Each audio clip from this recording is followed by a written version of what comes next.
ॐ भद्रं कर्णेभिः शृणुयाम देवाः भद्रं पश्येमाक्षभिर्यजत्राः स्थिरैरङ्गैस्तुष्टुवागुंसस्तनूभिः व्यशेम देवहितं यदायुः स्वस्ति न इन्द्रो वृद्धश्रवाः स्वस्ति नः पूषा विश्ववेदाः स्वस्ति नस्तार्क्ष्यो अरिष्टनेमिः स्वस्ति नो बृहस्पतिर्दधातु ॐ शान्तिः शान्तिः शान्तिः। हरिः ॐ श्रीगुरुभ्यो नमः। हरिः ॐ।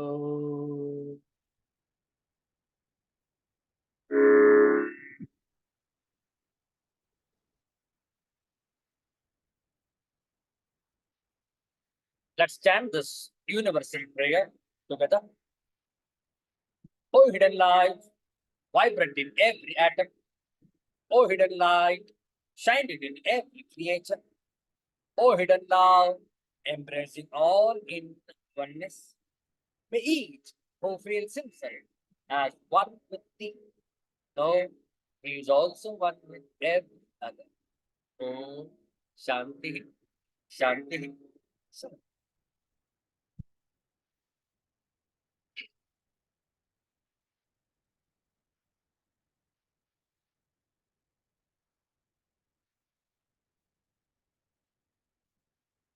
Shri Guru Stotrani.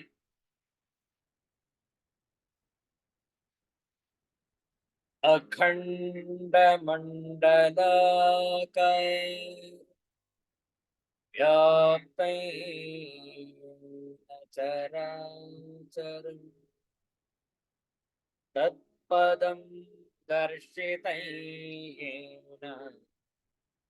तस्मै श्री गुरवे नमः।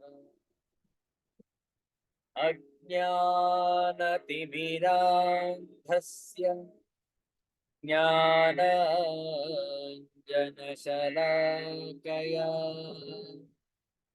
चक्षुरुन्मीलितेन तस्मै श्री गुरवे नमः।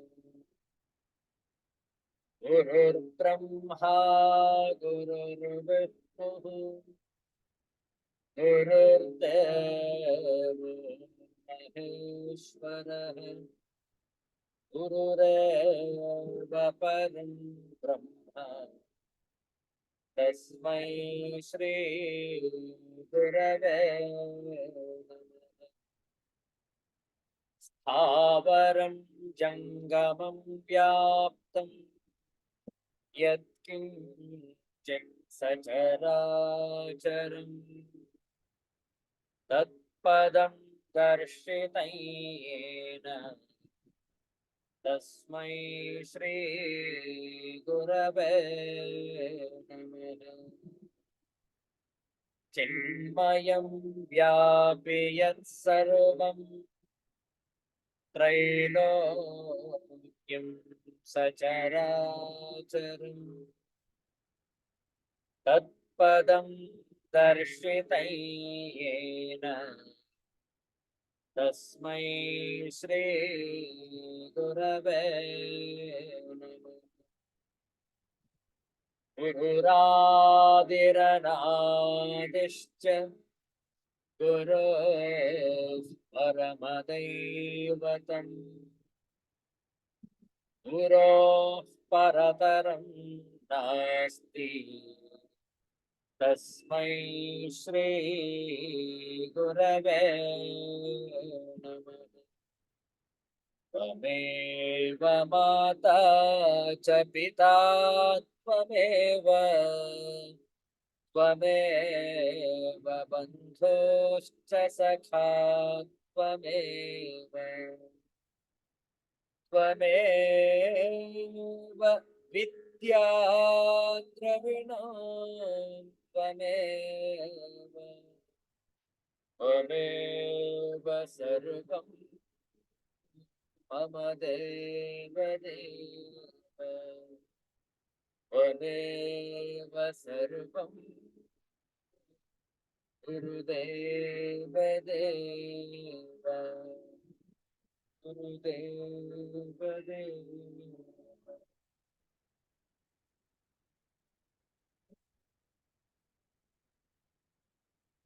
ಒಂದು ಭಜನೆಯನ್ನು ಮಾಡೋಣ.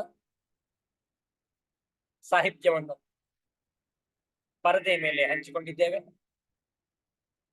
ನೋಡಿಕೊಳ್ಳಿ. ನಾವು ಹೇಳಿಕೊಂಡ ನಂತರ ಪುನರಾವರ್ತಿಸಬಹುದು.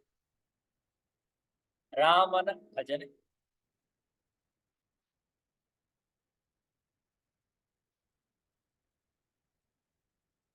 ಶ್ರೀರಾಮ ರಾಮ ರಾಮೇತಿ ರಮೇ ರಾಮೇ ಮನೋರಮೇ ಸಹಸ್ರನಾಮ ತತ್ತುಲ್ಯಂ ರಾಮ ನಾಮ ವರಾನನೆ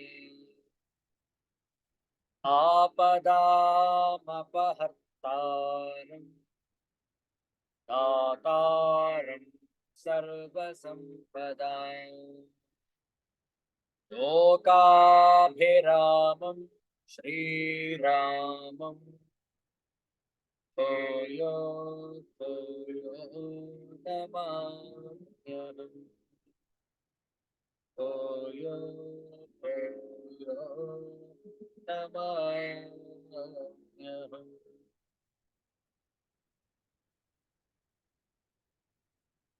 राम राम राम सीता राम राम अन्यदी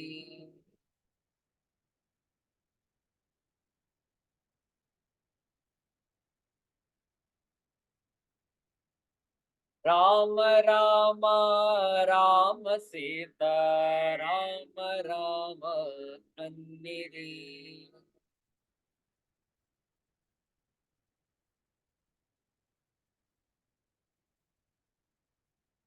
नाम स्मरणೆಯ ಹೊರತು ಕಾಲ ವ್ಯರ್ಥ ಕಳೆಯಬೇಡಿರಿ.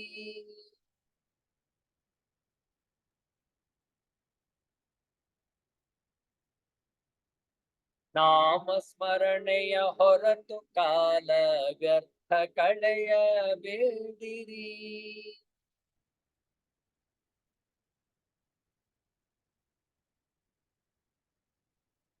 ರಾಮ ರಾಮ ರಾಮ ಸೀತಾ ರಾಮ ರಾಮ ಅನ್ನಿರಿ.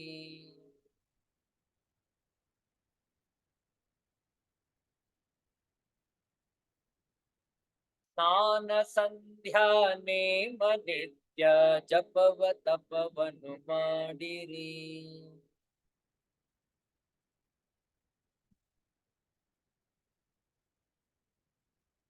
ಸಾಯು ಸಂಕಟ ಬಂದರು ಪರಧರ್ಮ ಹಿಡಿಯಬೇಡಿರಿ.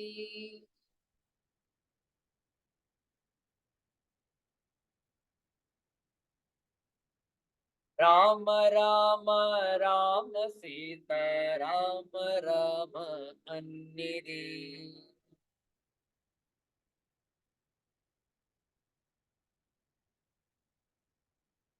ತಂದೆ ತಾಯಿ ಬಂಧು ಬಳಗ ಮಿಥ್ಯವೆಂದು ತಿಳಿಯಿರಿ.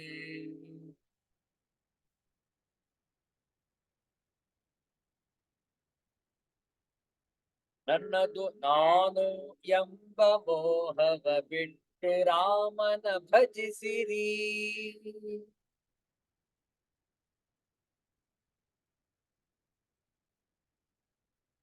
ರಾಮ ರಾಮ ರಾಮ ಸೀತಾ ರಾಮ ರಾಮ ಅನ್ನಿರಿ.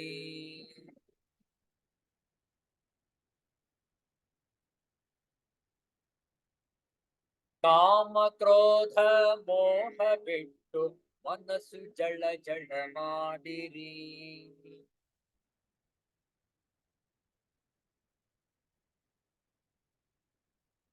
ಕಾಯೇನ ವಾಚಾ ಮನಸ್ಸಿನಿಂದ ಗುರುವಿಗೆ ಶರಣಾಗಿರಿ.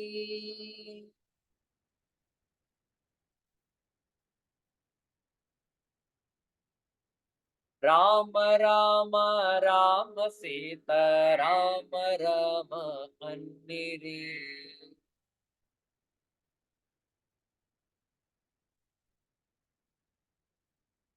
ಪರರ ನಾರಿ ಪರರ ದ್ರವ್ಯ ನರಕವೆಂದು ತಿಳಿಯಿರಿ.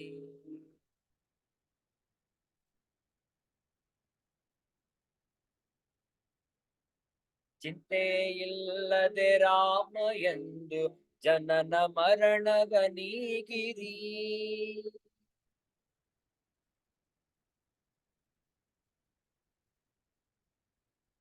ರಾಮ ರಾಮ ರಾಮ ಸೀತಾ ರಾಮ ರಾಮ ಅನ್ನಿರಿ.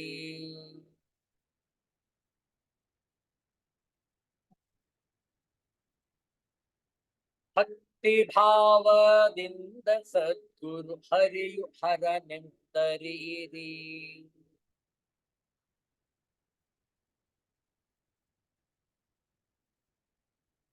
ಗುರುವಿನಪ್ಪಣೆಯಂತೆ ನಡೆದರೆ ಮುಕ್ತಿ ಎಂದು ತಿಳಿಯಿರಿ.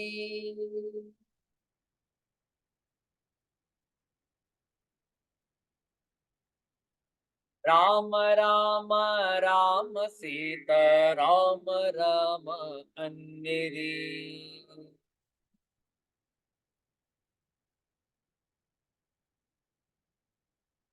ಹಗಲು ರಾತ್ರಿ ಸಾಧು ಸಂತರ ಸಂಗವನ್ನೇ ಬಯಸಿರಿ.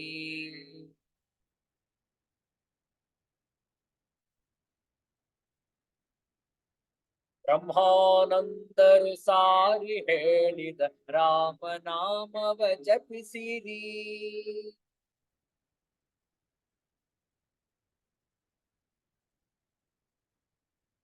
ರಾಮ ರಾಮ ರಾಮ ಸೀತಾ ರಾಮ ರಾಮ ಅನ್ನಿರಿ.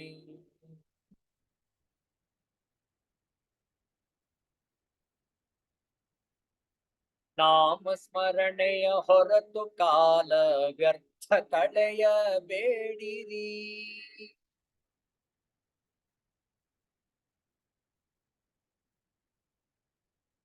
ರಾಮ ರಾಮ ರಾಮ ಸೀತಾ ರಾಮ ರಾಮ ಅನ್ನಿರಿ.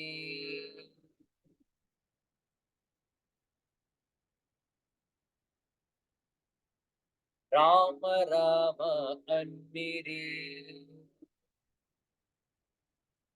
ಸೀತಾರಾಮ ರಾಮ ಅನ್ನಿರಿ.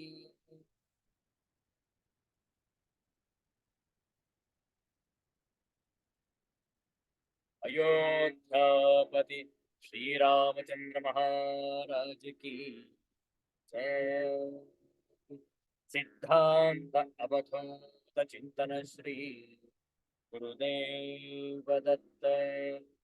जय जय रघुवीर समर्थ श्री सद्गुरुनाथ महाराज की जय। ಶ್ರೀಮದ್ ಭಗವದ್ಗೀತೆಯ ನವಮೋಧ್ಯಾಯದ ಕೆಲವು ಶ್ಲೋಕಗಳ ಪಾರಾಯಣ. 9ನೇ ಅಧ್ಯಾಯ, ಶ್ಲೋಕದ ಸಂಖ್ಯೆ 9. 9ರಿಂದ 18ರವರೆಗೆ. 9ರಿಂದ 18 ಒಟ್ಟಿಗೆ ಪಾರಾಯಣ ಮಾಡುವ. ಓಂ ಶ್ರೀ ಪರಮಾತ್ಮನೇ ನಮಃ. ಅಥ ನವಮೋಧ್ಯಾಯಃ. ರಾಜವಿದ್ಯಾ ಆಜಗುಹ್ಯಯೋಗಃ.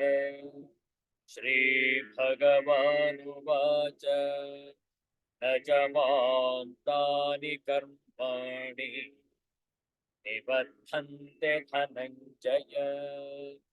ಉದಾಸೀನವದಾಸೀನಂ ಅಸಕ್ತಂ ತೇಷು ಕರ್ಮಸು ಮಯಾಧ್ಯಕ್ಷೇಣ ಪ್ರಕೃತಿಃ ಯತೇ ಸಚರಾಚರಂ ಹೇತುನಾನೇನ ಕೌಂತೆಯ ಜಗದ್ವಿಪರಿವರ್ತತೆ.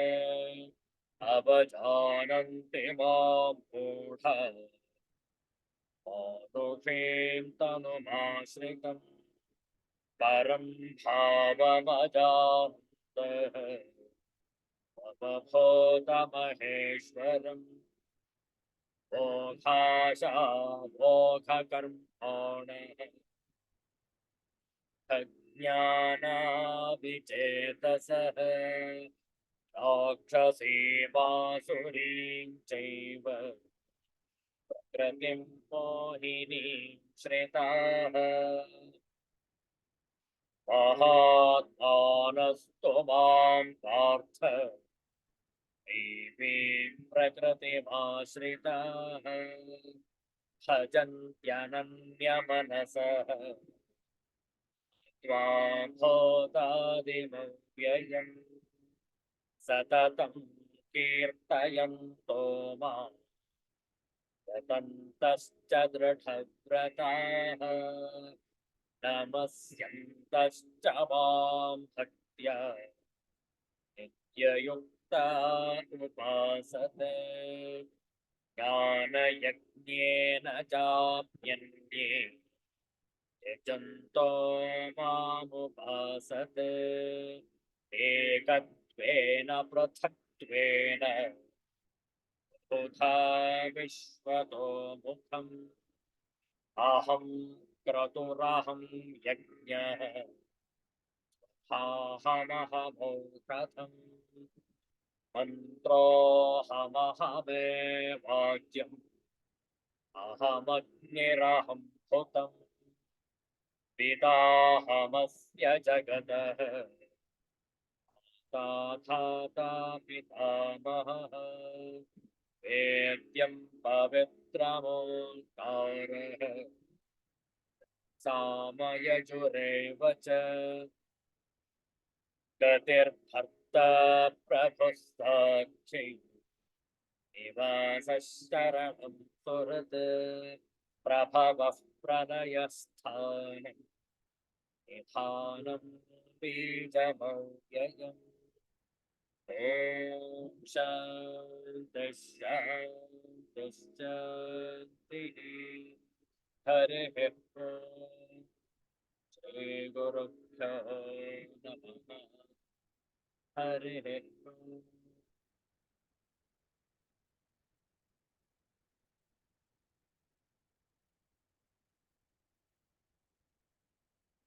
श्रीगुरुभ्यो नमः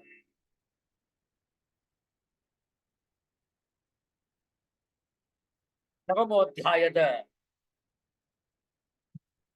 18 ಶ್ಲೋಕಗಳನ್ನು ವಿಚಾರ ಮಾಡಿದ್ದೇವೆ. ಭಗವಂತನೇ ಅಪ್ಪಣೆ ಕೊಡಿಸಿದಂತೆ ಮೂಢರು ಭಗವಂತನನ್ನು ಅರಿಯಲಾರರು.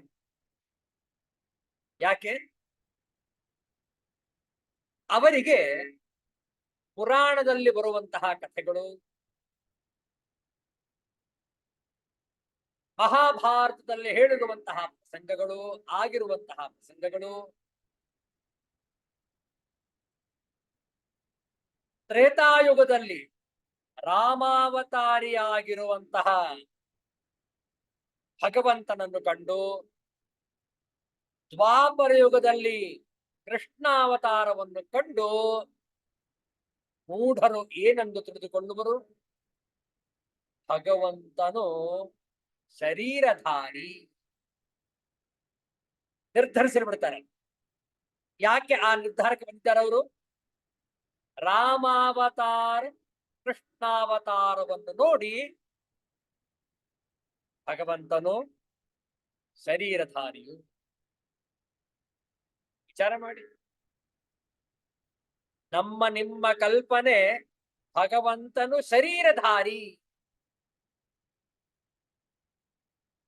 ಯಾರು ಭಗವಂತನನ್ನು ಶರೀರಧಾರಿ ಎಂದುಕೊಳ್ಳುವರೋ, ಎಂದು ಅರಿತಿರುವರೋ, ಎಂದು ಭಾವಿಸುವರೋ ಅವರು ಅಜ್ಞಾನಿಗಳು. ವಿಚಾರ ಮಾಡಿ. ಹಾಗಾದ್ರೆ ಭಗವಂತನಿಗೆ ರೂಪ ಇಲ್ವೇ? ಭಗವಂತನಿಗೆ ಯಾವ ರೂಪವಾದರೂ ಆಗಬಹುದು. ಕಾರಣ ಭಗವಂತನಿಗೆ ಇದೇ ಇಂತಿಷ್ಟೇ ರೂಪ ಎನ್ನುವ ಇತಿ ಮಿತಿ ಇಲ್ಲ. God is infinite. He cannot be in a finite structure like you and me. ನಾವು ನೀವು ಶರೀರಧಾರಿಗಳು. ನಮ್ಮ ಇಂದ್ರಿಯಗಳಿಗೆ, ನಮ್ಮ ಶರೀರಕ್ಕೆ ಇಂತಿಷ್ಟು ಮಿತಿ ಇದೆ. ಹೌದಲ್ಲ? ನಾವು ವಿಸ್ತಾರವಾಗಲು ಸಾಧ್ಯ ಇಲ್ಲ. ಯಾಕೆ? ನಮ್ಮ ಶರೀರ ಇರುವುದೇ ಇಷ್ಟು ಎತ್ತರದಲ್ಲಿ, ಇಷ್ಟು ಗಾತ್ರದಲ್ಲಿ, ಇಷ್ಟು ತೂಕದಲ್ಲಿ ಅಲ್ವೇ? ಆದರೆ ಯಾವಾಗ ನಾವು ಭಗವಂತನನ್ನು ಅರಿತು ಒಂದಾಗಿಬಿಡ್ತೇವೆ,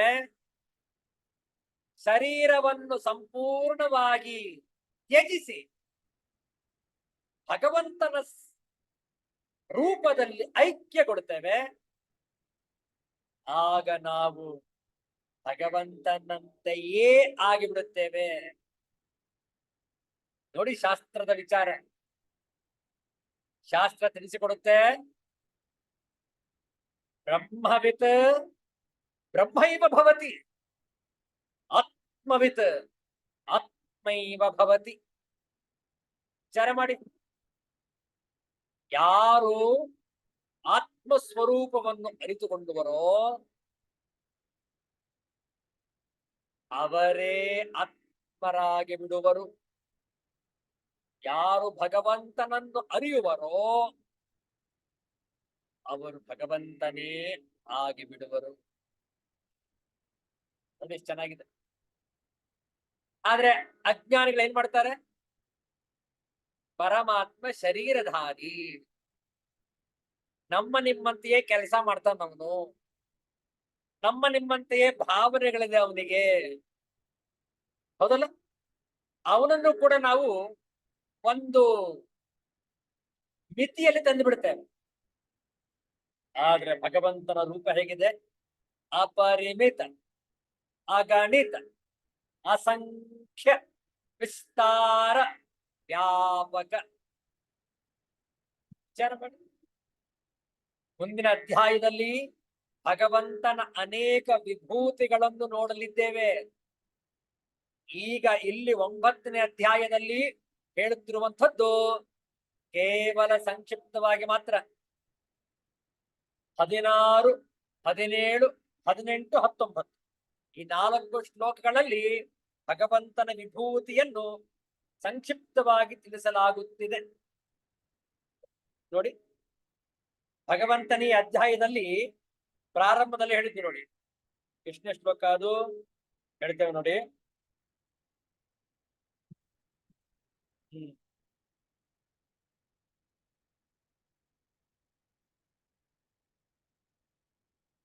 ಅವಜಾನಂತಿ ಮಾಂ ಮೂಢಾ ದುಃಖೀಂ ತನುಮಾಶ್ರಿತಂ. ನೋಡಿ, ಅವಜಾನಂತಿ, ಆ ಮೂಢರು ಅರಿಯಲಾರರು. ಯಾರು? ತನುಂ ಆಶ್ರಿತಂ, ಶರೀರವನ್ನು ಆಧಾರವಾಗಿ ಇಟ್ಟುಕೊಂಡಿರುವ ಭಗವಂತನು ಎಂದು ಯಾರು ತಿಳಿದುಕೊಳ್ಳುವರೋ ಅವರಿಗೆ ಆತ್ಮಜ್ಞಾನ ಲಭಿಸುವುದಿಲ್ಲ, ಭಗವಂತನ ಸಾಕ್ಷಾತ್ಕಾರವಾಗುವುದಿಲ್ಲ. ಕೇವಲ ಭಗವಂತನನ್ನು ಮಾತ್ರ ಅಲ್ಲ, ತಮ್ಮನ್ನು ತಾವೇ ನಾನು ಶರೀರಿ, ನಾನು ದೇಹಿ ಎಂದು ಯಾರು ತಿಳಿದುಕೊಳ್ಳುವರೋ ಅವರಿಗೂ ಕೂಡ ಬ್ರಹ್ಮಜ್ಞಾನ ಪ್ರಾಪ್ತಿಯಾಗುವುದಿಲ್ಲ. ಯಾಕೆ? ನಮ್ಮ ನಿಮ್ಮ ಆತ್ಮ ಸ್ವರೂಪ ಶರೀರ ಅಲ್ಲವೇ ಅಲ್ಲ. ವಿಚಾರ ಮಾಡಿ.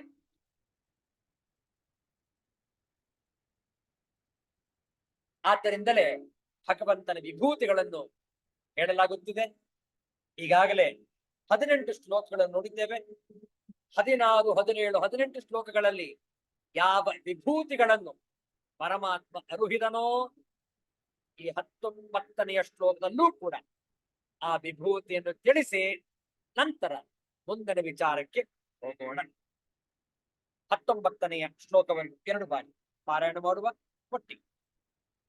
ಶ್ರೀ ಭಗವಾನುವಾಚ ತಪಾಮ್ಯಹಮಹಂ ವರ್ಷಂ ನಿಗೃಹ್ಣಾಮ್ಯುತ್ಸೃಜಾಮಿ ಚ ಅಮೃತಂ ಚೈವ ಮೃತ್ಯುಶ್ಚ ಸದಸಚ್ಚಾಹಮರ್ಜುನ.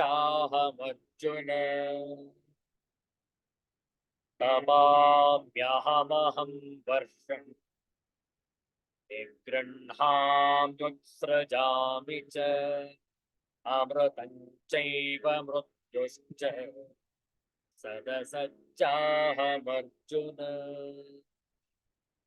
ಪದಚ್ಛೇದವನ್ನು ನೋಡಿಕೊಳ್ಳಿ. ತಪಾಮಿ ಅಹಂ ಅಹಂ ವರ್ಷಂ ನಿಗೃಹ್ಣಾಮಿ ಉತ್ಸೃಜಾಮಿ ಚ ಅಮೃತಂ ಚ ಏವ ಮೃತ್ಯುಃ ಚ ಸತ್ ಅಸತ್ ಚ ಅಹಂ ಅರ್ಜುನ. ಅನ್ವಯಾರ್ಥ ನೋಡಿಕೊಳ್ಳಿ. ಅಹಂ ತಪಾಮಿ, ನಾನೇ ಸೂರ್ಯನ ರೂಪದಿಂದ ಬೆಳಗುತ್ತಿದ್ದೇನೆ. ವರ್ಷಂ ನಿಗೃಹ್ಣಾಮಿ ಚ, ಮಳೆಯನ್ನು ಆಕರ್ಷಿಸುತ್ತೇನೆ. ಮತ್ತು ಉತ್ಸೃಜಾಮಿ, ಅದನ್ನು ಸುರಿಸುತ್ತೇನೆ. ಹೇ ಅರ್ಜುನ, ಅಹಂ ಏವ ಅಮೃತಂ, ನಾನೇ ಅಮೃತನು. ಚ, ಮತ್ತು ಮೃತ್ಯುಹೂ ಚ, ಮೃತ್ಯುವೂ ಕೂಡ ನಾನೇ ಆಗಿದ್ದೇನೆ. ಮತ್ತು ಸತ್ ಅಸತ್ ಅಹಂ, ಸತ್ ಅಸತ್ ಕೂಡ ನಾನೇ ಆಗಿದ್ದೇನೆ. ತಾತ್ಪರ್ಯ ನೋಡಿಕೊಳ್ಳಿ. ನಾನೇ ಸೂರ್ಯ ರೂಪದಿಂದ ಬೆಳಗುತ್ತಿದ್ದೇನೆ. ನೀರನ್ನು ಆಕರ್ಷಿಸಿ ಅದನ್ನು ಮಳೆಯಾಗಿ ಸುರಿಸುತ್ತೇನೆ. ಅರ್ಜುನನೇ, ನಾನೇ ಅಮೃತ ಮತ್ತು ಮೃತ್ಯು ಆಗಿದ್ದೇನೆ. ಹಾಗೂ ಸತ್ ಅಸತ್ ಕೂಡ ನಾನೇ ಆಗಿದ್ದೇನೆ. ಬಹಳ ಚಂದ ಇದೆ. ವಿಭೂತಿಗಳು ಅಂತಂದ್ರೆ ಪರಮಾತ್ಮನ ವಿಧವಾಗಿರುವಂತಹ ಲಕ್ಷಣಗಳು. ವಿಚಾರ ಮಾಡಿ. ವಿಭೂತಿ ಅಂದ್ರೆ ನಮ್ಮ ಕನ್ನಡದ ವಿಭೂತಿ ಅಲ್ಲ, ಭಸ್ಮ ವಿಭೂತಿ ಅಂತೀವಲ್ಲ, ಅಲ್ಲ ಅಲ್ಲ ಅಲ್ಲ. ವಿಭೂತಿ ಅಂತಂದ್ರೆ ವೈಭವಂ, ಗ್ಲೋರಿ ಅಂತ ಅರ್ಥ. Glory of God, glories of God. ವಿಭೂತಿಗಳು ಪರಮಾತ್ಮನ ವಿಭೂತಿಗಳು, ವೈಭವಗಳು. ವಿಚಾರ ಮಾಡಿ. ನಮ್ಮ ಹಿರಿಯರು ಬೆಳಗ್ಗೆದ್ದ ಕೂಡಲೇ ಸೂರ್ಯನಿಗೆ ನಮಸ್ಕಾರ ಮಾಡಪ್ಪ ಅಂತ ಇತ್ತು. ಯಾಕೆ? ಪ್ರತ್ಯಕ್ಷವಾಗಿ ಕಾಣುವಂತಹ ಭಗವಂತಪ್ಪ ಸೂರ್ಯ. ನೋಡಿ, ಸೂರ್ಯನಾರಾಯಣ ದೇವತಾ. ಹೌದಲ್ಲ? ಅರ್ಘ್ಯವನ್ನ ಕೊಡ್ತೇವೆ ನಾವು ಸಂಧ್ಯಾಕಾಲದಲ್ಲಿ. ಹೌದಲ್ಲ? ಗಾಯತ್ರಿ ಉಪದೇಶವಾಗಿರುವವರು ಗಾಯತ್ರಿ ಮಂತ್ರವನ್ನು ಜಪ ಮಾಡ್ತಾರೆ. ಸವಿತೃವಿಗೆ ಅರ್ಘ್ಯವನ್ನು ಕೊಟ್ಟು ಗಾಯತ್ರಿ ಮಂತ್ರದ ಜಪ, ಸೂರ್ಯ ನಮಸ್ಕಾರ. ಹೌದಲ್ಲ?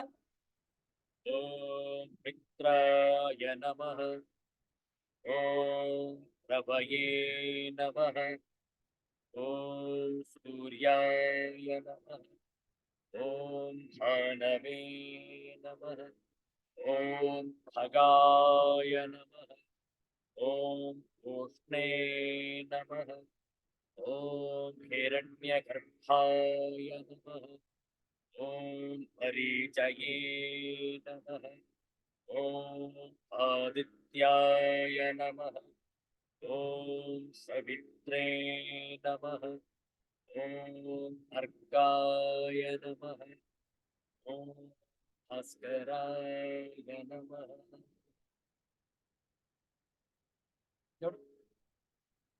ದ್ವಾದಶ ಸೂರ್ಯ ಮಂತ್ರಗಳನ್ನು ಪಠಿಸಿ ದ್ವಾದಶ ಸೂರ್ಯ ನಮಸ್ಕಾರ. ಯಾಕೆ? ಪ್ರತ್ಯಕ್ಷವಾಗಿ ಕಾಣುವಂತಹ ಭಗವಂತ. ಒಬ್ಬನೇ ಸೂರ್ಯ ಇಡೀ ಜಗತ್ತನ್ನು ಬೆಳಗುವನು. ಸೂರ್ಯನಿಗೆ ಕತ್ತಲೆ ಅನ್ನುವುದೇ ಇಲ್ಲ, ರಾತ್ರಿಯೇ ಇಲ್ಲ ಸೂರ್ಯನಿಗೆ. ಹೌದಲ್ಲ? ನಿತ್ಯ ದೇದೀಪ್ಯಮಾನವಾಗಿ ಬೆಳಗ್ತಾ ಇದ್ದಾನೆ, ಪ್ರಕಾಶಿಸುತ್ತಿದ್ದಾನೆ. ಇಂಗ್ಲಿಷ್ ನಲ್ಲಿ ಏನಂತ ಕರೀತಾರೆ? Ball of fire. ಹೌದಲ್ಲ?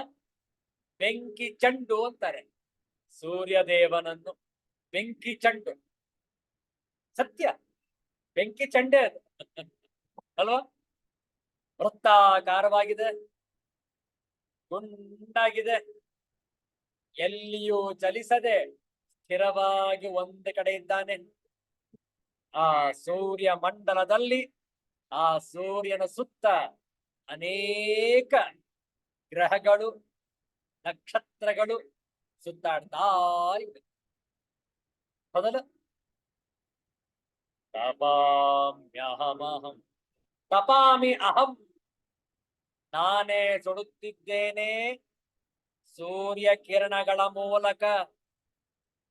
ವಿಚಾರ ಮಾಡಿ, ಯಾರಿಗೆ ಸೂರ್ಯನಿಗೆ ನಮಸ್ಕಾರ ಮಾಡುವ ಅಭ್ಯಾಸ ಇಲ್ಲವೋ ದಯಮಾಡಿ ನಾಳೆ ಬೆಳಿಗ್ಗೆ ಸೂರ್ಯೋದಯಕ್ಕೆ, ಅರುಣೋದಯಕ್ಕೆ ನೀವು ಸಿದ್ಧರಾಗಿರಬೇಕು.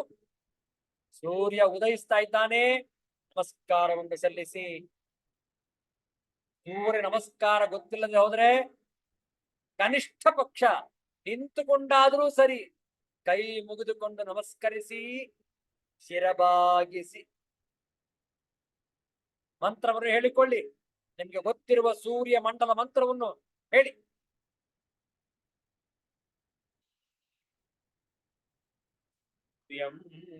ಸುಂದರ ಲೋಕನಾಥಮೃತಂ ವೇದಾಂತ ಸಾರಂ ಶಿವಂ ಜ್ಞಾನಂ ಬ್ರಹ್ಮಮಯಂ ಸುರೇಶಮಮಲಂ ಏಕಚಿತ್ತಂ ಸ್ವಯಂ ಇಂದ್ರಾದಿತ್ಯನರಾಧಿಪಂ ಸುರಗುರುಂ ತ್ರೈಲೋಕ್ಯ ಚೂಡಾಮಣಿಂ ಬ್ರಹ್ಮ ವಿಷ್ಣು ಶಿವ ಸ್ವರೂಪ ಹೃದಯಂ ಸದಾ ಭಾಸ್ಕರಂ ವಂದೇ ಸದಾ ಭಾಸ್ಕರಂ. ಭಗವಂತನನ್ನು ದರ್ಶಿಸಿ ಪ್ರತಿನಿತ್ಯ. ನೋಡು, ಸೂರ್ಯ, ಚಂದ್ರ, ನಕ್ಷತ್ರ, ಗ್ರಹಗಳು, ನಕ್ಷತ್ರಗಳು ನೋಡಿ, ಪರಮಾತ್ಮನ ವಿಭೂತಿ ನಮ್ಮ ನಮ್ಮ ಕಣ್ಣಿಗೆ ಪ್ರತ್ಯಕ್ಷವಾಗಿ ಕಾಣ್ತಾ ಇದೆ. ನಾವೇನ್ ಹೇಳ್ತೇವೆ? ದೇವರೇ ಇಲ್ಲ, ದೇವರಿಗೆ ಕಣ್ಣಿಲ್ಲ, ದೇವರು ನಮ್ಮನ್ನು ನೋಡೋದೇ ಇಲ್ಲ. ವಿಚಾರ ಮಾಡಿ, ಭಗವಂತನನ್ನು ನಾವು ದರ್ಶಿಸಿದಾಗ ಭಗವಂತನಲ್ಲಿ ಒಂದಾಗಿ ಬಿಡುವುದೇ ಭಗವಂತನ ದರ್ಶನ. ನಿಮಗೂ ಭಗವಂತನಿಗೂ ಭೇದವನ್ನು ಉಂಟು ಮಾಡಿಕೊಳ್ಳಬೇಡಿ. ಶಾಸ್ತ್ರದಲ್ಲಿ ಹಾಗೆ ಹೇಳೇ ಇಲ್ಲ. ನೀವು ಬೇರೆ, ಭಗವಂತ ಬೇರೆ, ಎಲ್ಲಿಯೂ ಶಾಸ್ತ್ರದಲ್ಲಿ ಉದ್ಧೃತವಾಗಿಲ್ಲ, ಉಲ್ಲೇಖವಾಗಿಲ್ಲ. ನಮ್ಮ ಜ್ಞಾನ ಭಗವಂತನನ್ನು ದೂರ ಇಟ್ಬಿಡುತ್ತೆ. ಹೌದಲ್ಲ? ಅವನೆಲ್ಲೋ ಕಾಶಿಯಲ್ಲಿದ್ದಾನೆ, ಅವನೆಲ್ಲೋ ರಾಮೇಶ್ವರದಲ್ಲಿದ್ದಾನೆ, ಅವನೆಲ್ಲೋ ಮಾನಸ ಸರೋವರ ಕೈಲಾಸ ಪರ್ವತದಲ್ಲಿದ್ದಾನೆ. ಹೌದಲ್ಲ? ವೈಷ್ಣೋದೇವಿಲಿದ್ದಾನೆ, ಮಥುರಾದಲ್ಲಿದ್ದಾನೆ, ಅಯೋಧ್ಯಾದಲ್ಲಿದ್ದಾನೆ. ಮೂಢರು ಭಗವಂತ ಎಲ್ಲಿಲ್ಲ ಹೇಳಿ. ಭಗವಂತ ಅಲ್ಲಿ ಇಲ್ಲಿ ಇರೋದನ್ನಲ್ಲ, ಭಗವಂತ ಎಲ್ಲಿಲ್ಲ. ಭಗವಂತ ಸರ್ವಾಂತರ್ಯ, ಎಲ್ಲ ಅವನದೇ ಸೃಷ್ಟಿ, ಅವನದೇ ವಿಭೂತಿ. ಹೌದಲ್ಲ? ಭಗವಂತ ಸೂರ್ಯನಾಗಿ ಬೆಳಗ್ತಾ ಇದ್ದ. ತಪಾಮಿ ಅಹಂ, ಅಹಂ ವರ್ಷಂ, ನಾನೇ ಮಳೆಯನ್ನು ಆಕರ್ಷಿಸುತ್ತೇನೆ. ತಪಾಮ್ಯಹಮಹಂ ವರ್ಷಂ ನಿಗೃಹಾಮುತ್ಸೃಜಾಮಿ ಚ. ನಿಗೃಹಾಮಿ ಉತ್ಸೃಜಾಮಿ. ನಿಗೃಹಾಮಿ ಆಕರ್ಷಿಸುತ್ತೇನೆ. ಎಲ್ಲ ಆ ನೀರಿನ ಬಿಂದುಗಳು ಒಟ್ಟಿಗೆ ಬರುವ ಹಾಗೆ ನಾನೇ ಮಾಡುವುದು. ಆ ನಂತರ ಮಳೆಯನ್ನ ಸುರಿಸುವುದು ನನ್ನದೇ ವಿಭೂತಿ. ವಿಚಾರ ಮಾಡಿ, ನಾವೆಲ್ಲ ಹುಡುಗರಾಗಿದ್ದಾಗ ಮಳೆ ಬಂದ್ರೆ ಖುಷಿ ಸಂತೋಷದಿಂದ ಕೇಕೆ ಹಾಕೊಂಡು ಕುಣಿದಾಡುತ್ತ, ಅಯ್ಯೋ ಅಯ್ಯೋ ಮಳೆರಾಯ, ಹೂವಿನ ತೋಟಕ್ಕೆ ನೀರಿಲ್ಲ, ಅಯ್ಯೋ ಅಯ್ಯೋ ಮಳೆರಾಯ ಹಾಡ್ತಾ ಇದ್ರು, ಕುಣಿದಾಡ್ತಾ ಇದ್ರು. ಇಂಗ್ಲಿಷ್ನವ್ರು ಬಂದ್ರು, ಏನ್ rain go away come again another day, let Johnny wants to play, rain rain go away. ಮಳೆ ಹೋಗು ಅಂತ ಹೇಳ್ಕೊಟ್ರು. ಯಾರು? ಇಂಗ್ಲಿಷ್ನವರು. ವಿಚಾರ ಮಾಡಿ, ನಮ್ಮ ಹಿರಿಯರು ಹೇಳ್ತಾರೆ, ಮಳೆರಾಯ ಬಾಪ ಬಾ ಬಾ, ಎಲ್ಲ ನಮ್ಮ ಗಿಡ ತೋಟ ಎಲ್ಲ ಒಣಗಿ ಹೋಗಿದೆ, ಮಳೆ ಬರ್ಲಿ ಮಳೆ ಬರ್ಲಿ. ಹೌದಲ್ಲ? ಹಿಂದಿನ ಕಾಲದಲ್ಲಿ 4 ತಿಂಗಳು ಮಳೆ ಬರ್ತಾ ಇತ್ತಂತೆ ಒಟ್ಟಿಗೆ, ನಾನ್ ಸ್ಟಾಪ್.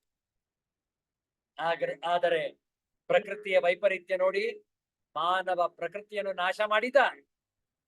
ಪ್ರಕೃತಿ ಕೂಡ ತನ್ನ ನಿಯಮವನ್ನು ಬದಲಿಸಿಕೊಂಡಳು. ಯಾವಾಗ್ಲೂ ಮಳೆ, ಯಾವಾಗ್ಲೂ ಬಿಸಿಲು, ಹೇಳಲಿಕ್ಕೆ ಆಗುದಿಲ್ಲ ಈಗ. ಹೌದಲ್ಲ? ಮುಂಚೆ ಬಹಳ ಅಚ್ಚುಕಟ್ಟಾಗಿತ್ತಂತೆ ಹವಾಮಾನ. 4 ತಿಂಗಳು ಬೇಸಿಗೆ, 4 ತಿಂಗಳು ಮಳೆ, 4 ತಿಂಗಳು ಚಳಿ. ಬೇಸಿಗೆ ಕಾಲ, ಮಳೆಗಾಲ, ಚಳಿಗಾಲ, 3 ಕಾಲಗಳು, 4 ತಿಂಗಳು, 1 ವರ್ಷ. ವಿಚಾರ ಮಾಡಿ. ಆದ್ರೆ ಈಗ ಹಾಗೆ ಹೇಳಲಿಕ್ಕೆ ಬರೋದಿಲ್ಲ. ಈಗ ಬಹಳಷ್ಟು ವೈಪರೀತ್ಯವಾಗಿವೆ. ಎಲ್ಲೆಲ್ಲೋ ಚಂಡಮಾರುತ, ಎಲ್ಲೋ ಡಿಪ್ರೆಷನ್, ಇರೋದು ವಾಯುಭಾರ ಕುಸಿತ, ಎಲ್ಲೋ ಭೂಕಂಪ. ವಿಚಾರ ಮಾಡಿ. ಯಾಕೆ? ಮಾನವನ ಪ್ರಕೃತಿಯ ವಿರುದ್ಧವಾಗಿ ನಡೆಸುತ್ತಿರುವ ಜೀವನ ಶೈಲಿಯ ಪರಿಣಾಮ. ಹೌದಲ್ಲ? ನಾವೆಲ್ಲರೂ ಕೂಡ ಪ್ರಕೃತಿ ದತ್ತವಾಗಿ, ನಿಸರ್ಗದತ್ತವಾಗಿ ಜೀವನ ಮಾಡೋಣ. ನಮಗೆ ಆಸ್ಪತ್ರೆಗಳೇ ಬೇಡ, ನಮಗೆ ವೈದ್ಯರುಗಳೇ ಬೇಡ, ನಮಗೆ ಯಾವ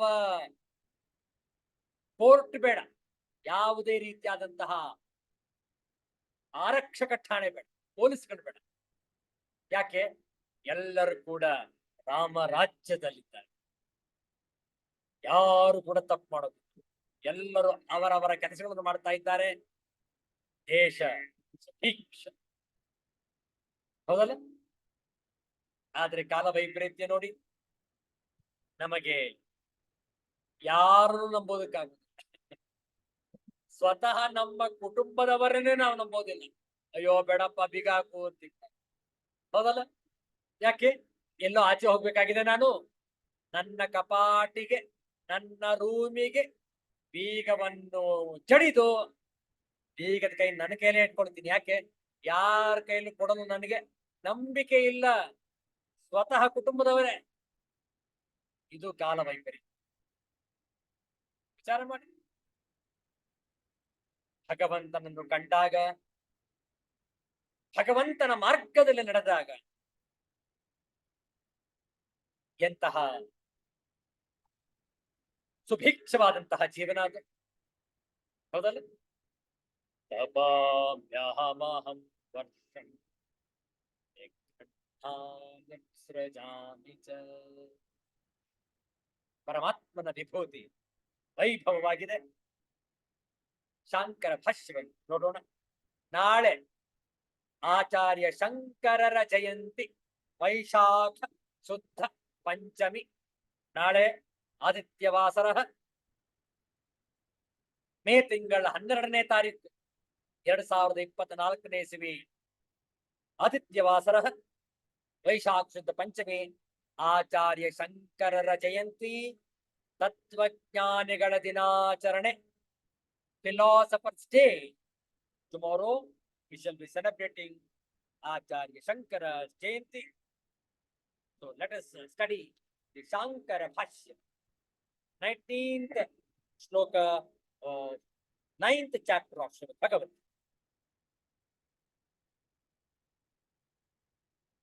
Kincha tapamyaham adityah udva kaschit rashmibihi ulpanaihi aham varsham kaschit rashmibihi उत्सृजामि सृज्य पुनः निगृह्णामि कश्चित् रश्मिभिः अष्टभिः मासैः पुनः उत्सृजामि प्रावृषि अमृतं चैव देवानां मृत्युश्च मर्त्यानां सत् यस्य यत्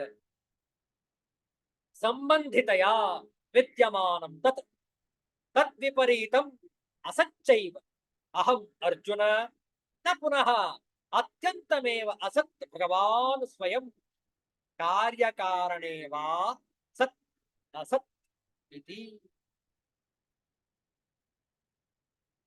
ಬಹಳ ಚೆನ್ನಾಗಿದೆ ನೋಡಿ. ನಾನು ಸೂರ್ಯನಾಗಿ ಕೆಲವು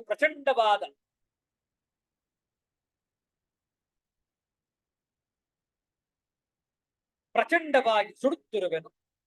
ನಾನು ಕೆಲವು ಕಿರಣಗಳಿಂದ ಮಳೆಯನ್ನು ಬಿಡುವೆನು. ಹೀಗೆ ಬಿಟ್ಟ ಮೇಲೆ ಮತ್ತೆ 8 ತಿಂಗಳವರೆಗೆ ಬೇರೆಯ ಕಿರಣಗಳಿಂದ ಸೆಳೆದುಕೊಳ್ಳುವೆನು. ಮತ್ತೆ ಮಳೆಗಾಲದಲ್ಲಿ ಬಿಡುವೆನು. ದೇವತೆಗಳಿಗೆ ಅಮೃತವೂ ಮರ್ತ್ಯರಿಗೆ ಮೃತ್ಯುವು ನಾನೇ. ಯಾವ ವಸ್ತುವಿನ ಸಂಬಂಧದಿಂದ ಯಾವುದು ಇರುವುದೋ ಅದು ಸತ್, ಅದಕ್ಕೆ ವಿರುದ್ಧವಾದದ್ದು ಅಸತ್. ಇಷ್ಟೇ ಹೊರತು ಭಗವಂತನು ತಾನೇ ಅತ್ಯಂತ ಅಸತ್ತಾಗಿಯೇ ಇರುವನೆಂದು ತಿಳಿಯಬಾರದು. ಅಥವಾ ಕಾರ್ಯ ಕಾರಣಗಳನ್ನೇ ಸತ್ ಅಸತ್ ಎಂದು ಹೇಳಿದೆ. ಈ ರೀತಿಯಲ್ಲಿ ಈ 4 ಶ್ಲೋಕಗಳಲ್ಲಿ 16ನೇ ಶ್ಲೋಕ, 17ನೇ ಶ್ಲೋಕ, 18ನೇ ಶ್ಲೋಕ ಹಾಗೂ 19ನೇ ಶ್ಲೋಕಗಳಲ್ಲಿ ಭಗವಂತನ ವಿಭೂತಿಗಳನ್ನು ನೋಡಿದ್ದಾಯಿತು. ಈಗ ಸ್ವಲ್ಪ ವಿಚಾರ ಬೇರೆಯಾಗಿದೆ. ಏನು ವಿಚಾರ ಅಂತಂದ್ರೆ, ನಮ್ಮಲ್ಲಿ ಅನೇಕರು ಒಬ್ಬ ದೇವತೆಯನ್ನು ಪೂಜೆ ಮಾಡೋದಿಲ್ಲ, ಅನೇಕಾನೇಕ ದೇವತೆಗಳನ್ನು ತಾವೇ ಸೃಷ್ಟಿಸಿ ಪೂಜೆಯನ್ನು ಮಾಡುವರು. ಹೌದಲ್ಲ? ಎಲ್ಲರಿಗೂ ಒಂದೇ ದೇವರು ಇಲ್ಲ, ಒಂದೇ ಕುಲದೇವತೆ ಇಲ್ಲ, ಒಂದೇ ಇಷ್ಟ ದೇವತೆ ಇಲ್ಲ. ಒಬ್ಬೊಬ್ಬರಿಗೆ ಒಂದೊಂದು ದೇವತೆ. ಹೌದಲ್ಲ? ನಿಮ್ಮ ಕುಲದೇವತೆ ಯಾರು? ಅವ್ರು ಹೇಳ್ತಾರೆ ನಮ್ಮದು ಇಂತಹ ಊರು, ನಮ್ಮ ಕುಲದೇವರು ಇಂಥವರು. ಭಗವಂತ ಹೇಳ್ತಾನೆ, ಯಾರು ಯಾವುದೇ ರೂಪದಲ್ಲಿ ಪೂಜೆಯನ್ನು ಮಾಡಲಿ ಅದು ನನಗೇ ಸೇರುವುದು. ಬೇರೆ ಎಲ್ಲ ಬೇರೆ ಹೆಸರಲ್ಲಿ ಹೇಳಿ ಪೂಜೆ ಮಾಡಬಹುದು, ಆದ್ರೆ ಸೇರುವುದು ಒಬ್ಬ ಪರಮಾತ್ಮನ. ಯಾಕೆ? ಇರುವುದೇ ಒಬ್ಬ ಭಗವಂತ, ಇನ್ಯಾರಿಗೆ ಹೋಗ್ಬೇಕದು? ಹೌದಲ್ಲ? ಇಂದ್ರಾಯ ಸ್ವಾಹ ಇಂದ್ರಾಯ ಇದನ್ನಮಮ ವಾಯವೇ ಸ್ವಾಹ ವಾಯವೇ ಇದನ್ನಮಮ ವರುಣಾಯ ಸ್ವಾಹ ವರುಣಾಯ ಇದನ್ನಮಮ. ಇಂದ್ರ ಅನ್ನಿ, ವರುಣ ಅನ್ನಿ, ವಾಯು ಅನ್ನಿ, ಅವರೆಲ್ಲರೂ ಅನ್ಯ ದೇವತೆಗಳು ಹೌದು. ಆದರೆ ನೀವು ಯಾವುದೇ ದೇವತೆಯನ್ನು ಪೂಜೆ ಮಾಡಿದರೂ ಭಗವಂತನಿಗೆ ಸೇರುವುದು. ಹೌದಲ್ಲ? ಆಕಾಶಾತ್ಪತಿತಂತೋಯಂ ಯಥಾ ಗಚ್ಚತಿ ಸಾಗರಂ ಸರ್ವದೇವ ನಮಸ್ಕಾರಃ ಕೇಶವಂ ಪ್ರತಿ ಗಚ್ಚತಿ. ಯಾವುದೇ ರೂಪದಲ್ಲಿ ನೀರು ಕೆಳಗೆ ಬಿದ್ದಾಗ ಮಳೆಯಾಗಿ, ಹನಿಯಾಗಿ, ನದಿಯಾಗಿ, ತೊರೆಯಾಗಿ ಹೇಗೆ ನೀರು ಹರಿಯಲಿ ಎಲ್ಲವೂ ಸಾಗರವನ್ನೇ ಸೇರುವುದು. ಹೌದಲ್ಲ? ಆಕಾಶಾತ್ ಪತಿತಂ ತೋಯಂ, ಆಕಾಶದಿಂದ ಬಿದ್ದ ನೀರು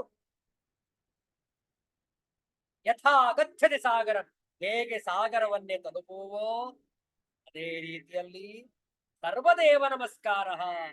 ನೀವು ಯಾವುದೇ ದೇವರಿಗೆ ನಮಸ್ಕಾರ ಮಾಡಿ ಅದು ಭಗವಂತನಿಗೆ ಸೇರು. ಕೇಶವಂ ಪ್ರತಿಗಚ್ಚತಿ. ಹೌದಲ್ಲ? ಕೆಲವು ಕಡೆ ದೇವಸ್ಥಾನಗಳ ಕಾಂಪ್ಲೆಕ್ಸ್ ಕಟ್ಬಿಡ್ತಾರೆ, ಅನೇಕ ದೇವರುಗಳು. ಅಲ್ಲಿ ಹೋದ್ರೆ ನವಗ್ರಹ, ಇಲ್ಲಿ ಹೋದ್ರೆ ಈಶ್ವರ, ಆ ಕಡೆ ಹೋದ್ರೆ ಆಂಜನೇಯ, ಈ ಕಡೆ ಹೋದ್ರೆ ರಾಮನ ದೇವಸ್ಥಾನ, ಆ ಕಡೆ ಹೋದ್ರೆ ಲಕ್ಷ್ಮಿ, ಈ ಕಡೆ ಹೋದ್ರೆ ರಾಜರಾಜೇಶ್ವರಿ, ಆ ಕಡೆ ಹೋದ್ರೆ ಗಣಪತಿ, ಈ ಕಡೆ ಸುಬ್ರಹ್ಮಣ್ಯ. ಎಷ್ಟು ದೇವಸ್ಥಾನಗಳು ಸ್ವಾಮಿಯಲ್ಲಿ, ಎಷ್ಟು ಗರ್ಭಗುಡಿಗಳು, ವಿಚಾರ ಮಾಡಿ. ಅಷ್ಟೊಂದು ದೇವರುಗಳಿದ್ದಾರೆಯೇ? ಇರುವುದು ಭಗವಂತನೊಬ್ಬನೇ. ಅವನದೇ ವಿವಿಧ ರೂಪ, ವಿವಿಧ ನಾಮ. ಅನಂತ ರೂಪ, ಅನಂತ ನಾಮ, ಆದಿಮೂಲ ನಾರಾಯಣ, ಆದಿಮೂಲ ನಾರಾಯಣ,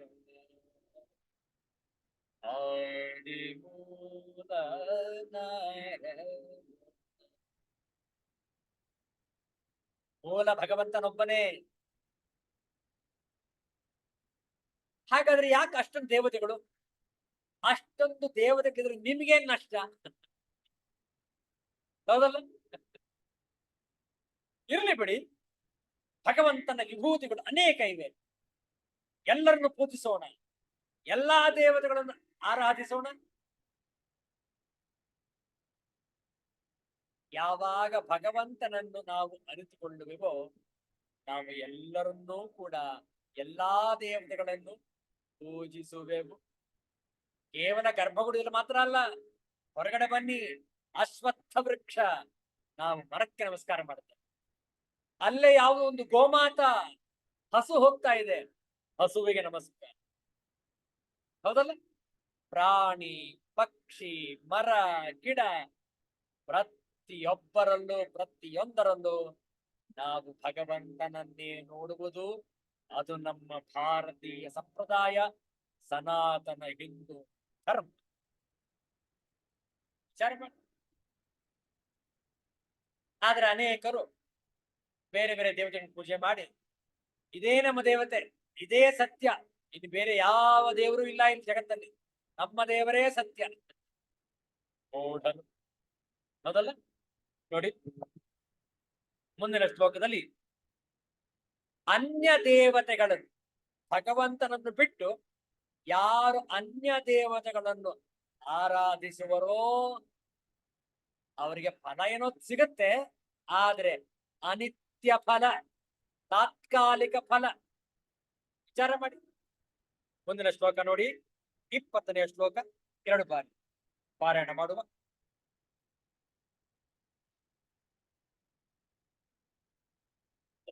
ವಿದ್ಯಾಮಾಂ ಸೋಮಪಾಸ್ಪೂತಪಾಪಾಃ ಯಜ್ಞೈರಷ್ಟ್ವಾ ಸ್ವರ್ಗತಿಂ ಪ್ರಾರ್ಥಯಂತೆ ತೇ ಪುಣ್ಯಮಾಸಾದ್ಯ ಸುರೇಂದ್ರಲೋಕಂ ಅಶ್ನಂತೆ ದಿವ್ಯಾನ್ ದಿವಿ ದೇವಭೋಗಾನ್. ತ್ರೈವಿದ್ಯಾಮಾಂ ಸೋಮಪಾಸ್ಪೂತಪಾಪಾಃ ಯಜ್ಞೈರಷ್ಟ್ವಾ ಸ್ವರ್ಗತಿಂ ಪ್ರಾರ್ಥಯಂತೆ ತೇ ಪುಣ್ಯಮಾಸಾದ್ಯ ಸುರೇಂದ್ರಲೋಕಂ ಅಶ್ನಂತೆ ದಿವ್ಯಾನ್ ದಿವಿ ದೇವಭೋಗಾನ್. ಬಹಳ ಚೆನ್ನಾಗಿದೆ. ಈ ಶ್ಲೋಕಕ್ಕೆ ಅವತರಣಿಕಾ ಭಾಷ್ಯವನ್ನು ಆಚಾರ್ಯ ಶಂಕರರು ಬರೆದಿದ್ದಾರೆ. ಈ ಶ್ಲೋಕಕ್ಕೆ ಪೀಠಿಕೆಯಾಗಿ ತಿಳಿಸ್ತಾರೆ. ये पूर्वोक्तैः निवृत्तिप्रकारैः एकत्व पृथक्त्वादि विज्ञानैः यज्ञैः आम् पूजयन्तः उपासते ज्ञानविदः ते यथा विज्ञानं मामेव प्राप्नुवन्ति ये पुनरज्ञाः कामकामाः. ನೋಡಿ ಭಾಷ್ಯಾರ್ಥ. ಯಾರು ಹಿಂದೆ ಹೇಳಿರುವ ನಿವೃತ್ತಿ ಮಾರ್ಗದ ಪ್ರಕಾರಗಳಾದ ಏಕತ್ವ, ಪೃಥಕ್ತ್ವ ಮುಂತಾದ ವಿಜ್ಞಾನಗಳೆಂಬ ಯಜ್ಞಗಳಿಂದ ನನ್ನನ್ನು ಪೂಜಿಸುತ್ತಾ ಉಪಾಸನೆ ಮಾಡುವರೋ ಆ ಜ್ಞಾನ ಸ್ವರೂಪವನ್ನು ಬಲ್ಲ ಜನರು ಅವರ ವಿಜ್ಞಾನಕ್ಕೆ ಅನುಗುಣವಾಗಿ ನನ್ನನ್ನೇ ಪಡೆಯುವರು. ಆದರೆ ಯಾರು ಅಜ್ಞರಾಗಿ ಕಾಮಗಳನ್ನೇ ಬಯಸುತ್ತಿರುವರೋ ಅವರು ನೋಡಿ, ಇಲ್ಲಿ ಆಚಾರ್ಯ ಶಂಕರರು ಒಂದು ವಿಚಾರವನ್ನು ಸ್ಪಷ್ಟಪಡಿಸ್ತಾ ಇದ್ದಾರೆ. ಏಕತ್ವ, ಪೃಥಕ್ತ್ವ ಇತ್ಯಾದಿ ಬ್ರಹ್ಮಜ್ಞಾನಿಗಳು ಭಗವಂತನನ್ನು ಉಪಾಸಿಸುವರು, ಆರಾಧಿಸುವರು, ಪೂಜಿಸುವರು. ಅವರು ಭಗವಂತನನ್ನೇ ಪಡೆಯುವರು. ಯಾಕೆ? ಅವರಿಗೆ ಭಗವಂತನೇ ಬೇಕಾಗಿದೆ, ಬೇರೆ ಏನು ಬೇಡ ಅವರಿಗೆ. ಆದರೆ ಈ ಅಜ್ಞರಿಗೆ, ಅಲ್ಪರಿಗೆ ಕಾಮನೆಗಳು ಬೇಕು. ನನ್ನ ಕಾಮನೆಗಳು, ನನ್ನ ಬಯಕೆಗಳು, ನನ್ನ ಆಸೆಗಳು, ನನ್ನ ವಾಂಛೆಗಳು, ನನ್ನ ಇಚ್ಛೆಗಳು ಪೂರೈಸಿಕೊಳ್ಳಬೇಕು. ಆದ್ದರಿಂದ ನಾನು ಬೇರೆ ಬೇರೆ ದೇವತೆಗಳನ್ನು ಪೂಜಿಸುವೆನು. ಹೌದಲ್ಲ?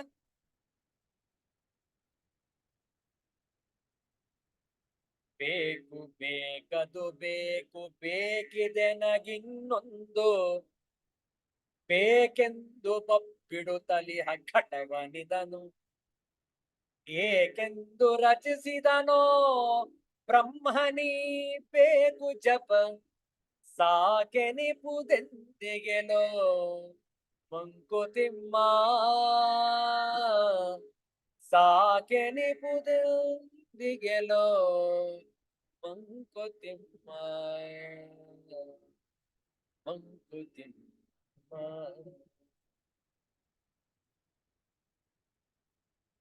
ಬೇಕು ಬೇಕು ಬೇಕು ಅಲ್ಲ, ಯಾಕೆ ಬೇಕು ಗೊತ್ತಿಲ್ಲ. ಎಷ್ಟು ಬೇಕು ಎಷ್ಟಾರ ಬರ್ಲಿ, ಇತಿಮಿತಿಯೇ ಇಲ್ಲ, ಬರ್ತಾ ಇರ್ಲಿ. ಅಲ್ಲ, ನಿಮ್ಮ ಹತ್ರ ಆಗಲೇ 5 ಕೋಟಿ ಇದೆಯಲ್ಲ, ಇನ್ನೊಂದು 5 ಕೋಟಿ ಬರ್ಲಿ. ಏನೀಗ ಯಾರು ಬೇಡ ಅಂತಾರೆ? ಬಿಟ್ಟು ಸಿಕ್ಕಿದ್ರೆ ಯಾರು ಬೇಡ ಅಂತ? ಹೌದಲ್ಲ? ಸರ್ಕಾರ ಉಚಿತ ಉಚಿತ ಉಚಿತ ಅಂತ ಕೊಟ್ಟು ಪ್ರಜೆಗಳನ್ನು ನಾಶಪಡಿಸ್ತಾ ಇದ್ದಾರೆ, ಸೋಮಾರಿಗಳನ್ನಾಗಿಸ್ತಾ ಇದ್ದಾರೆ. ವಿಚಾರ ಮಾಡಿ, ಮೋಸದ ಆಟ ಇದು. ಕಷ್ಟಪಟ್ಟು ದುಡಿಯೋಣ, ಉಚಿತ ಯಾವುದು ಬೇಡ ನಮಗೆ. ಹೌದಲ್ಲ? ನಮ್ಮ ಸರ್ಕಾರ ಸುಭಿಕ್ಷವಾಗಿ ನಡಿಬೇಕು, ನಮ್ಮ ದೇಶ ಸಮೃದ್ಧವಾಗಿ ಬಾಳಬೇಕು. ಯಾವತ್ತು ದೇಶ ಮೊದಲಿರಲಿ, ಸ್ವಾರ್ಥ ಕೊನೆಲಿರಲಿ. ಹೌದಲ್ಲ? ಸ್ವಂತಕ್ಕೆ ಸ್ವಲ್ಪ, ದೇಶಕ್ಕೆ, ವಿಶ್ವಕ್ಕೆ ಸರ್ವಸ್ವ. ವಿಚಾರ ಮಾಡಿ. ನಾವೋ ಅಜ್ಞಾನಿಗಳು, ನನಗ್ ಬೇಕು ನನಗ್ ಬೇಕು ನನಗಾದ್ರೆ ಸಾಕು, ದೇಶ ಎಲ್ಲಾದ್ರೂ ಹೋಗಿ, ಯಾರಾದ್ರೂ ಜನ ಸತ್ರು ಪರವಾಗಿಲ್ಲ, ನಾನ್ ಬದುಕ್ಬೇಕು. ಎಂತಹ ಸ್ವಾರ್ಥ ನೋಡಿ. ಅವರೇ ಅಜ್ಞಾನಿಗಳು. ಯಾರು ಹೆಚ್ಚು ಕಾಮನೆಗಳನ್ನು ಇಟ್ಕೊಂಡಿರ್ತಾರೋ ಅವರಿಗೆ ಹೆಚ್ಚು ದುಃಖಗಳು. ಗುಂಡಪ್ಪನವ್ರು ಕೇಳ್ತಾರೆ, ಬೇಕೆಂದು ಬಬ್ಬಿಡುತ್ತಲಿ ಘಟವನಿದನು, ಏಕೆಂದು ಬ್ರಹ್ಮ ರಚಿಸಿದನೋ. ಘಟ ಅಂತ ಕರೀತಾರೆ ಶರೀರಕ್ಕೆ. ಈ ಶರೀರವನ್ನ ಬ್ರಹ್ಮ ಯಾಕಾದ್ರೂ ಸೃಷ್ಟಿ ಮಾಡುದು? ಯಾವ ಘಟ?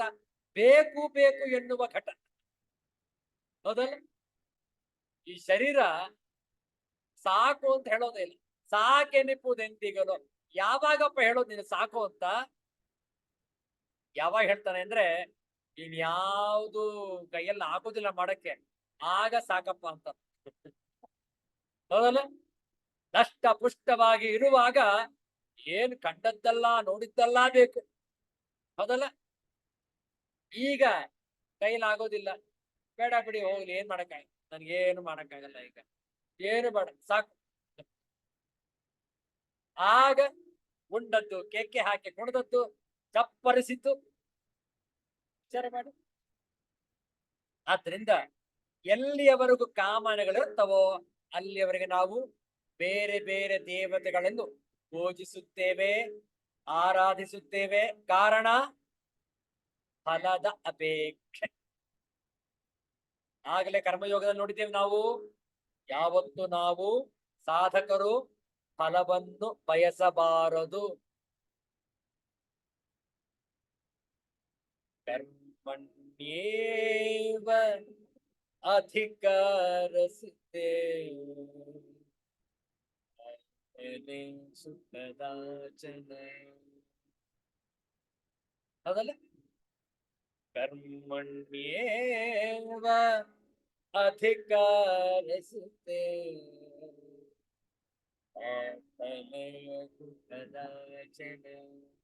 ಕರ್ಮಣಿ ಏವತೆ ಅಧಿಕಾರ ಮಾ ಫಲೇಷು ಕದಾಚಿತ್.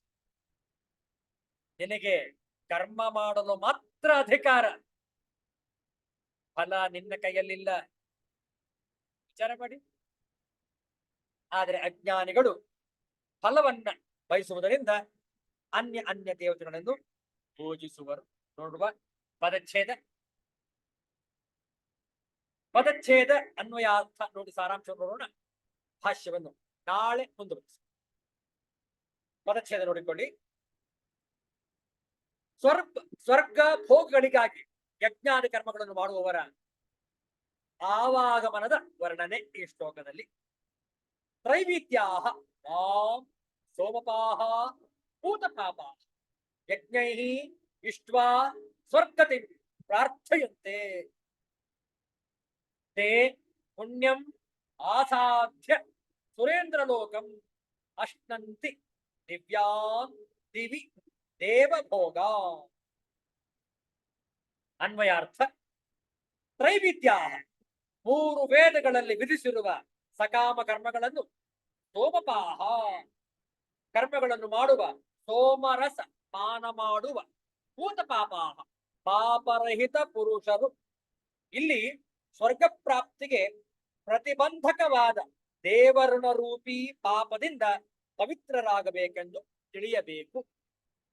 ಆ ಯಜ್ಞೈಹಿ ನನ್ನನ್ನು ಯಜ್ಞಗಳ ಮೂಲಕ ಇಷ್ಟ್ವಾ ಪೂಜಿಸಿ ಸ್ವರ್ಗತಿ ಸ್ವರ್ಗ ಪ್ರಾಪ್ತಿಯನ್ನು ಪ್ರಾರ್ಥೆಯಂತೆ ಬಯಸುತ್ತಾರೆ.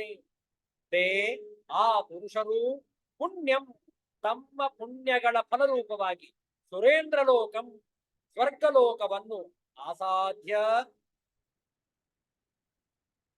ಆಸಾಧ್ಯ ಪ್ರಾಪ್ತರಾಗಿ ದಿವಿ ದಿವ್ಯಾನ್ ಸ್ವರ್ಗದಲ್ಲಿ ದಿವ್ಯವಾದ ದೇವಭೋಗ ದೇವತೆಗಳ ಭೋಗಗಳನ್ನು ಅಷ್ಟಂತಿ ಭೋಗಿಸುತ್ತಾರೆ. ತಾತ್ಪರ್ಯ ನೋಡಿ. ಮೂರು ವೇದಗಳಲ್ಲಿ ಹೇಳಿರುವ ಸಕಾಮ ಕರ್ಮಗಳನ್ನು ಮಾಡುವವರು, ಸೋಮರಸ ಪಾನ ಮಾಡುವವರು, ಪಾಪರಹಿತ ಜನರು ನನ್ನನ್ನು ಯಜ್ಞಗಳಿಂದ ಪೂಜಿಸಿ ಸ್ವರ್ಗ ಪ್ರಾಪ್ತಿಯನ್ನು ಬಯಸುತ್ತಾರೆ. ಆ ಪುರುಷರು ತಮ್ಮ ಪುಣ್ಯಗಳ ಫಲವಾದ ಸ್ವರ್ಗಲೋಕಕ್ಕೆ ಹೋಗಿ ಸ್ವರ್ಗದಲ್ಲಿ ದೇವತೆಗಳ ದಿವ್ಯ ಭೋಗಿಗಳನ್ನು ಅನುಭವಿಸುತ್ತಾರೆ. ವಿಚಾರ ಮಾಡಿ. ಎಲ್ಲಿಯವರೆಗೆ ನಾವು ಸ್ವರ್ಗಲೋಕವನ್ನು ಬಯಸುತ್ತೇವೆಯೋ, ನಮ್ಮ